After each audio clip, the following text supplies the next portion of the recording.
Welcome to County Report this week. I'm Lorna Virgili, and thank you for watching. County Executive Marc Elrich hosted a fiscal year 2021 operating budget for seniors at Leisure World. There were well over 100 people in attendance, and the conversation included topics such as transportation, childhood nutrition, affordable housing, recreation activities, and initiatives to help people stay in their homes. We've tried to expand things. We've made progress, I think, with our transportation network. One of the initiatives we started last year was a program to help seniors find partners for housing. There are a lot of seniors who don't want to stay in their houses alone anymore, but also don't want to be moved into other facilities they can't afford. The county's working to try to partner people up who have housing, who would like a roommate, with another senior who may not have housing and would want a roommate. And I think it takes some of the risk out of having to deal with Craigslist and the normal way that people find roommates. We're trying to work with that. The county's been very supportive of the Villages movement. This week's guest on the county's Spanish language radio show was Jerome Fletcher, Assistant Chief Administrative Officer. He talked about the administration's 4 business initiatives that aim at making Montgomery County more business friendly. Well, now procurement, they also have done something really cool where they have opened the box of transparency and created a tracker. So now that when you actually do bid on a solicitation, you don't have to wonder where it is. You can follow it like the what Ash would say is a pizza tracker style that lets you know exactly where in the process it is. That takes a lot of worry and stress off of people who are submitting to do business with the county. Thus far, the administration has proposed legislation that would provide a new 10% procurement preference for local businesses and has opened small business resource centers in Germantown, Silver Spring, and East County, with plans for centers in Bethesda and Wheaton. For more information, visit montgomerycountymd.gov/biz. County Executive Marc Elrich and Council President Sidney Katz hosted a 4 Business Charrette at the Wheaton Recreation Center. Both have held a total of 6 of these sessions where local business owners have attended and participated, giving input, ideas, and solutions as part of the Benchmarking to Be the Best for Business initiative. Councilmember Katz mentioned that the Office of Procurement is already making strides to assist business owners who are looking into government contracting. Someone came and said that they wanted to do business with the county, and they wanted the county wanted her, she's an architect, to fill out a 90-page form. And Mark and I both went about the same time. And then the second speaker said, I would have liked to fill out the 90-page form. You all wanted me to fill out a 300-page form, which the 300 pages was a little bit overstated. But Ash Shetty, who is here somewhere, I don't know what happened to Ash, is in the back. Ash Shetty, who's the head of procurement, either the second or the third form came over to us and said, here's the old form. And he showed us a thick grouping. And here's the new one. I think you've gotten it down to about 15 pages, something like that. So we've started to make changes. We did some zoning changes so that the person who was the landscaper, who said the 300-page form, the landscaper can now park his trucks where they need to be parked. We've done that. We want to work together. When we hear of a problem, we're going to work on the problem. That doesn't mean we can be successful in everything that you ask for, but we're going to try our level best. We are here to help. I think the biggest difference is just being asked. So this is the first time that I've ever been asked, and there's been sort of like a structured process to get feedback from businesses, to see what businesses think, to travel around the county, and to then try to actually turn them into solutions. So, I mean, that's probably the first time I've ever seen that happen.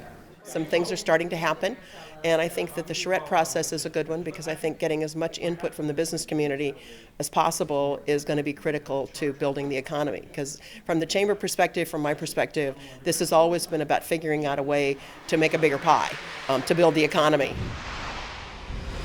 Community interests were among the key topics of the 19th Annual Minority Legislative Breakfast. My MC Media's Jordan Lindsay has more details. It was a packed room at the annual Minority Legislative Breakfast in Bethesda on Wednesday. This is our annual meeting. We get a chance to present to the different legislators both what we're doing and what we need. And this is obviously well attended. Federal, state, and local elected officials and member organizations attended the event, marking its 19th year. Topics of discussion included the upcoming legislative agenda and its impact on the minority community. The strength of Montgomery County is in its diversity, and we are really showcasing that this morning. The diversity in the room is what excites everybody here, because as Speaker Pelosi always says, diversity is our strength, and the unity that we have in this room is our power. And so as we all work together, we're going to continue to build businesses around Montgomery County, and that's jobs, that's health care, that's futures for everybody. I think it's important because people get a chance to talk to a wide group of people that you don't always assemble in one room. And the connection between lawmakers and business people in the community is an important link to make. The ultimate goal, officials say, is to help support a better community throughout Montgomery County. This is just a great place to be. We know they're challenging times. We're starting the holiday season. We'll be starting the legislature in January, and we need to take advantage of every opportunity to move the county forward. Reporting in Bethesda, Jordan Lindsay for County Report This Week. Coming up on County Report This Week, there are hundreds of activities to keep you active during the winter months. And as we approach the holidays, a reminder to recycle. Stay with us. County Report This Week. We'll be right back.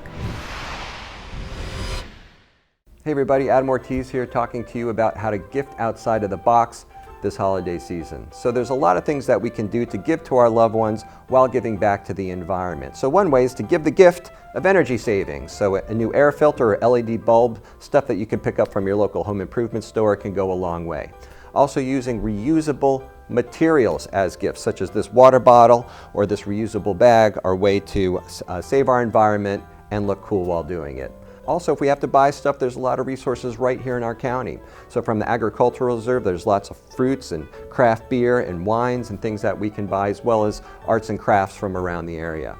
We can also give the gift of experiences, so a gift certificate for a dance class, a massage, or yoga can go a long way while providing a low carbon footprint.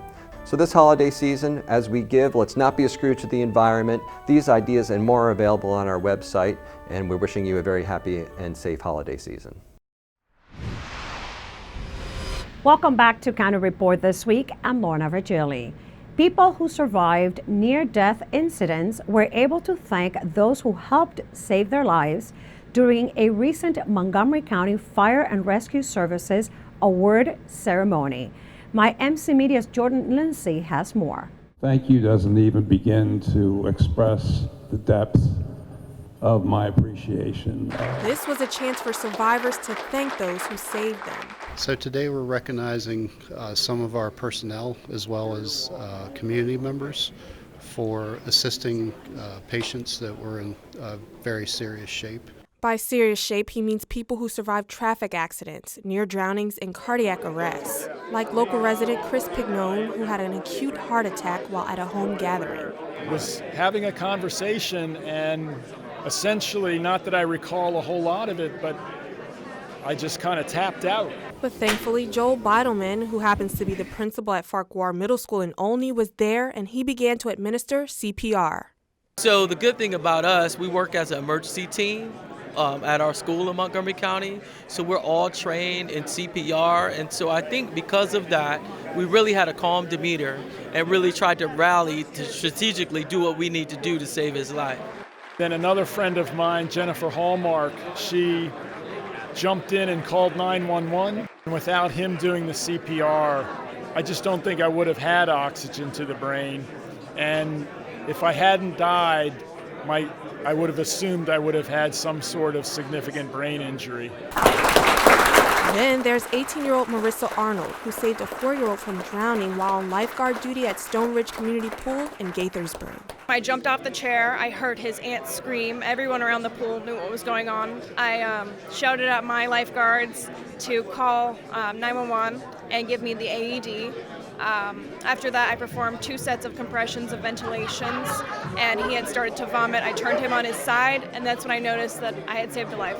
It's important that we recognize the efforts of our personnel and community members for stepping in a time of crisis, and without these folks' actions, some of these patients would not be here today.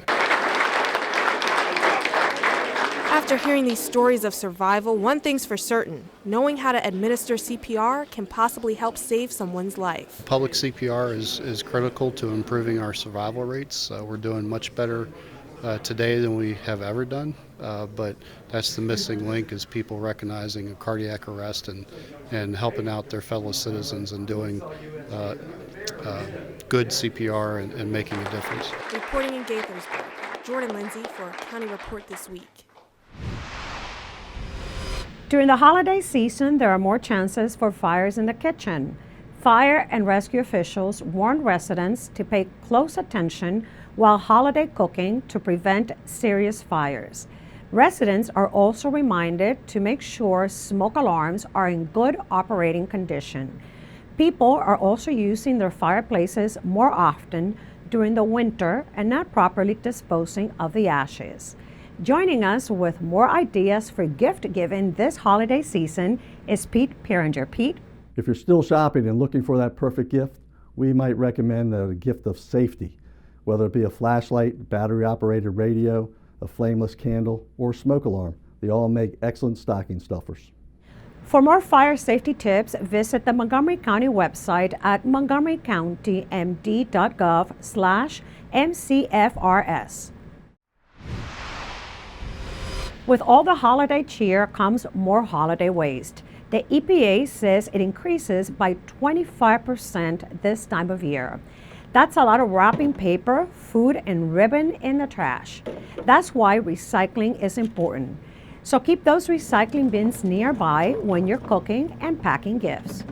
All of your bottles, cans, containers, aluminum foil products, all of those things go into your commingled materials recycling bin. All of your mixed paper items like your cardboard, all those great boxes where you order things and they come shipped to your front door in a box, all of the different things that are mailed to you, whether those are holiday greeting cards and the envelopes that hold them, or the catalogs and the sale flyers that seem to come on a daily basis. All of those things, when you no longer need them, please, please put them into your mixed paper recycling cart or your recycling bin, but keep those two groups of items separate from each other.